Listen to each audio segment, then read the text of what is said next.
Rahayu, Rahayu, Rahayu ingkang samya pinanggi. Aruming budaya Hamimbuhi kuncaraning nusa kelawan bangsa. Dun para pamirsa menuli bedul sugeng dalu sugeng pepanggihan kalian keluarga ageng Sandi Wor Ketoprak Parang Garuda.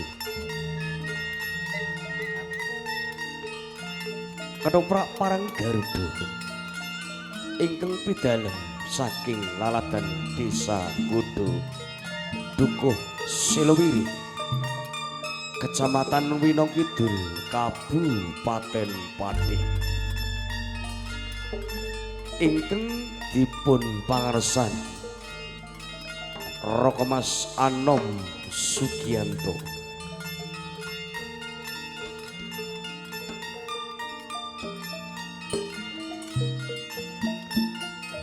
Ketoprak Parang Garuda kairing sanggar karawitan Garuda Laras ingkang dipun pangarsan Rokomas Sukirno Hadi Prayitno.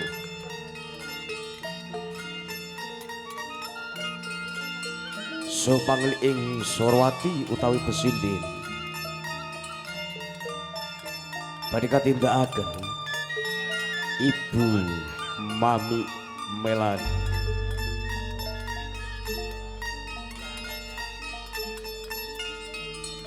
Ketoprak Parang Garuda Kuncoro makarya sareng kalian sound system audio Birawa ingkang pidalem saking lalatan Kecamatan Telogowungu soho kaabadikan TAJ Hadi Pro live streaming shooting.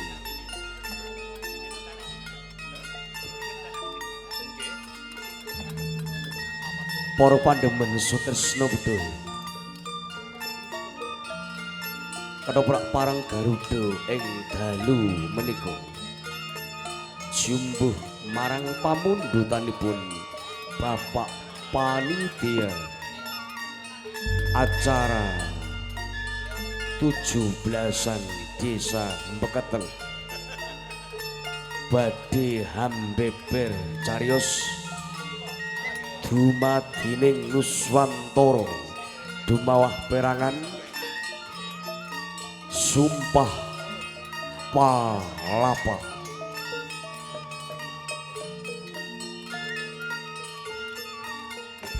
Ketoprak Parang Garuda Kuncoro ing dalu menika jumbuh marang pamundutanipun Bapak Panitia acara 17-an Desa Mbeketel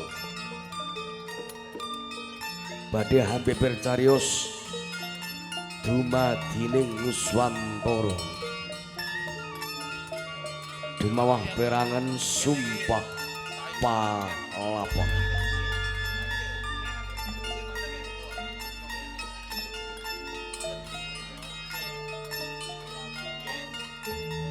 Pangeprak ingkang dipun ayahi Bapak Giman Bengon Panoto Pakliran badhe katindakaken Rokomas Ali Saputra. Teknis dekorasi utawi panoto lampu badhe katindakaken Rokomas Lopez Soho Rokomas Warsono Pengak.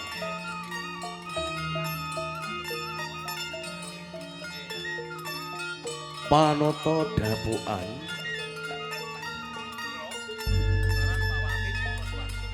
badhe katindakaken Bopo Jarianto.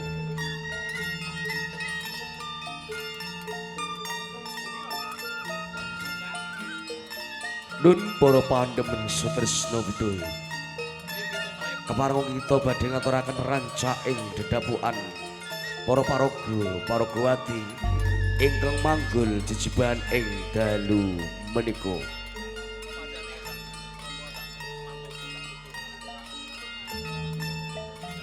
Clear sepisan hanggambaraken wonten ing dalem Kasenopaten Praja Mojopahit.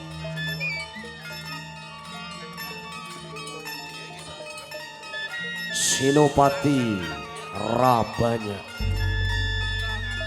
ing dalu mangke badhe dipun paragani Raka Mas Darek Daryanto.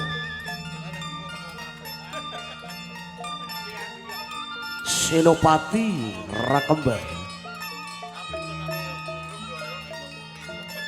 badhe dipun paragani Raka Mas Rukin Mahesa.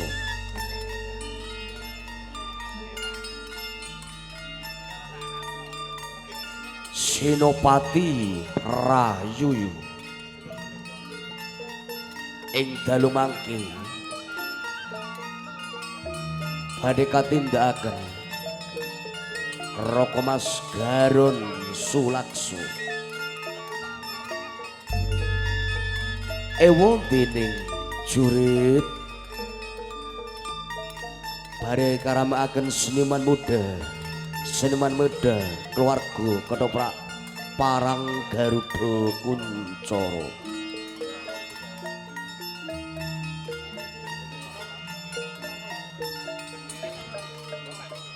Gedrek salajengipun hanggambaraken wonten ing Kraton Mojopahit.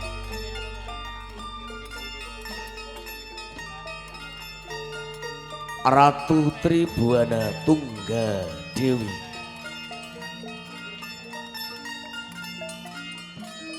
ing dalu mangke badhe dipun paragani Nimas Ayu Wulan Guritno.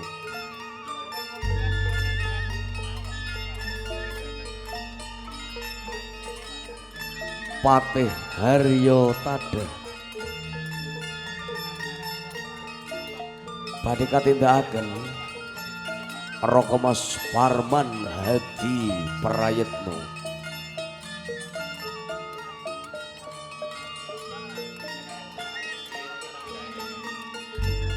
Pangeran Aditya Warman ing dalu mangke badhe dipun paragani Raka Mas Arif Wibowo.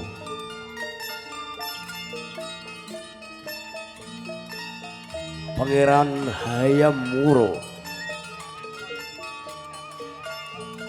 badhe katindakaken Raka Mas Gyu Ardias. Ewo dene Bekel Modo badhe dipun paragani Raka Mas Toto Sondro.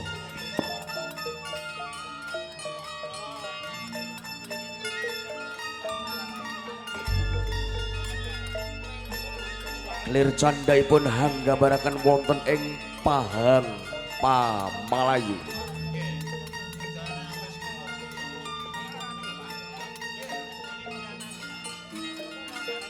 Datuk Hendra Malaka ing dalu mangke badhe dipun paragani Raka Mas Kustanto Hadi Prayetno.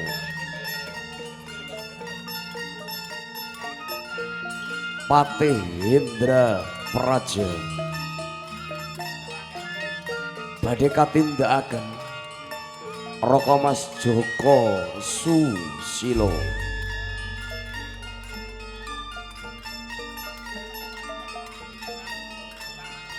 Paksilaga ing dalu mangke badhe dipun paragani Raka Mas Faiz Prayoga. Cut Intani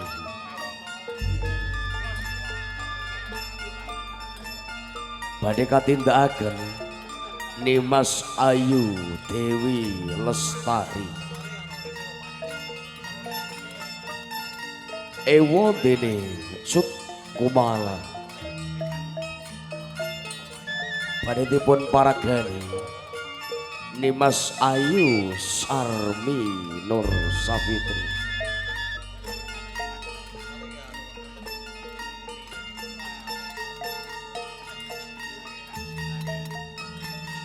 Kelir candhaipun hanggambaraken wonten ing Desa Kelantan. Datuk Perlampat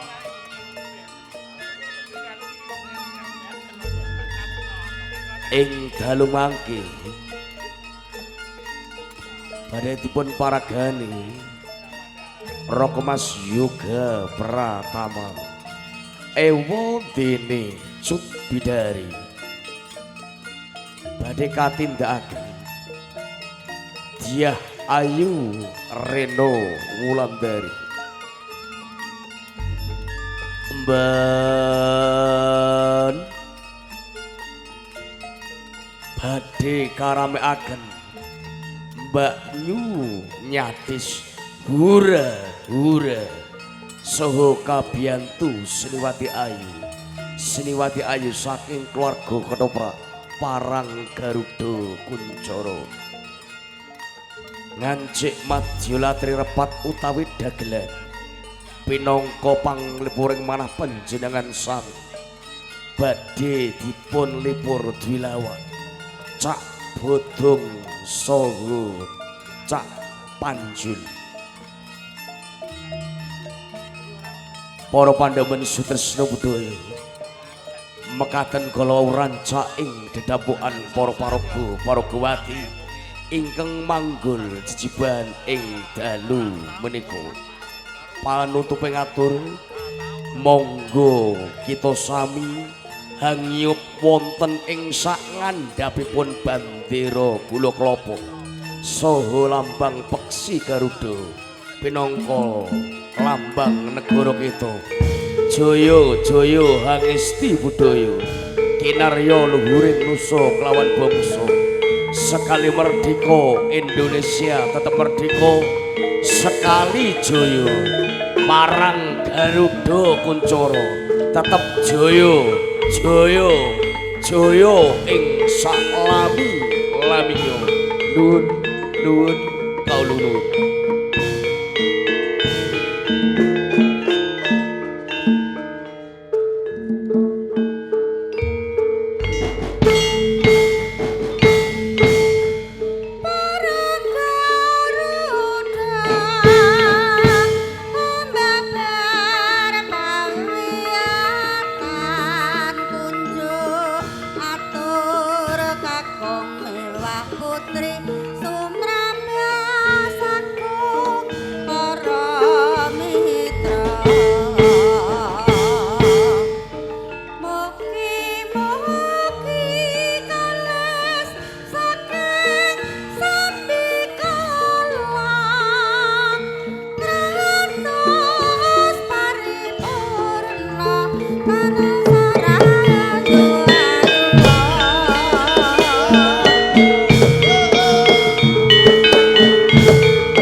Bye.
marpang moren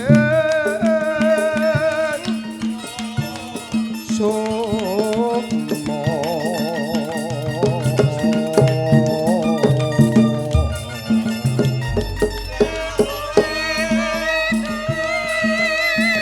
sinduk moyo inaya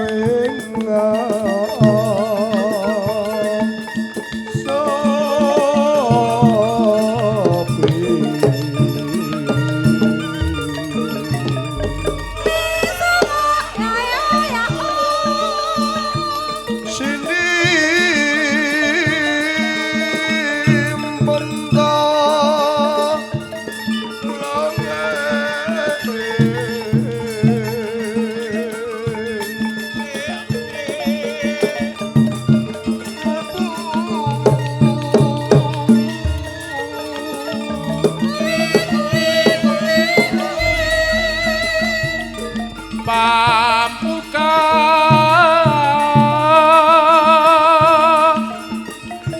ning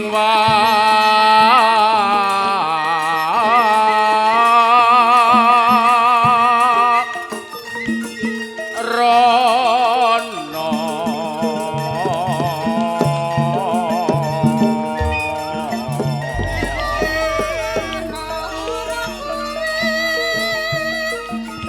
darling saking liya layap bengah luyo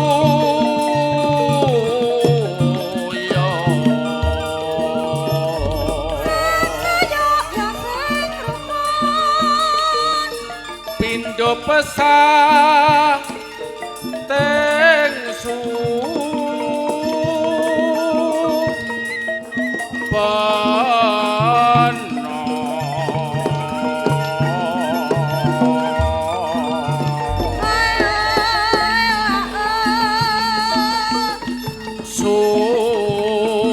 supeng rasa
ana ing praja Majapahit bakal ana jumenengan Patih Hamangkubumi.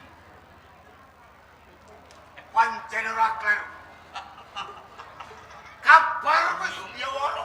Ning Kraton Majapahit bakal ana jumenengan Patih Hamangkubumi. Ra banyak lan kowe Rawuyung mbok menawa kowe durung ngerti mula nganti aku mahat ing asamu nyuwun ana ngersane Yang Widiwasa cetane sapa maneh kang bakal kapiji pinangka Patih Hamangkubumi yen ora Senopati Rakembar.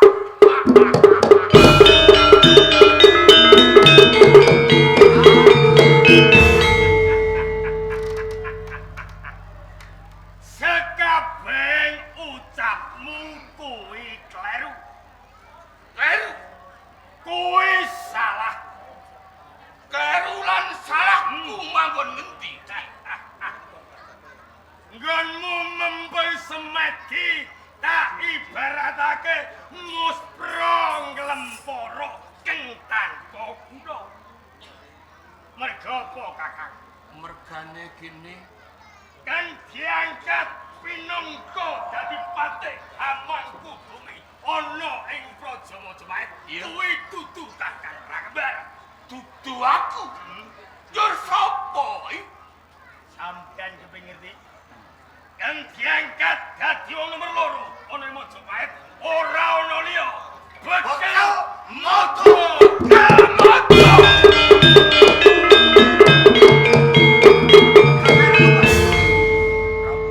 Muspo kulmu maupun semedi minta kanugane Gusti Yang Widiwasa. Kamangka sing paring kudu dadi Patih Hamangkubumi Kraton Majapahit iki prajurit Darmaputra. Bener. Nirap. Iya. Iki modele. Wiwit dina iki wis cetha lan nyata. Sesuk-esuk jumenengan Patih Hamangkubumi Majapahit kuwi mau bekal modo. Rawuyung lan kowe Rakembar yen pancen sesuk tabuh 8 jumenengan Patih Hamangkubumi sing kapiji bekal modo aku ra nrimake. Mula pilihan prajurit Darmaputra kang gambeng-gambeng uga jago-jago. Yen nyoto bekal modo kapiji Patih Hamangkubumi gawe geger orang Majapahit.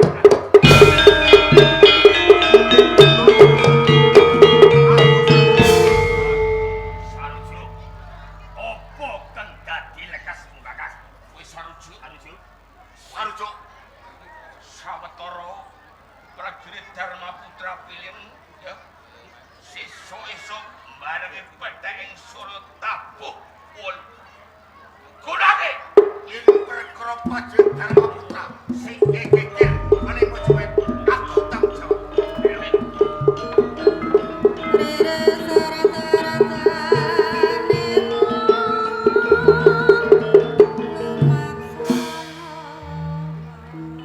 yen ngono Sang Juwita Ratu Tribuana Raden Labuh Labeti Senopati Rakembar geger Majapahit.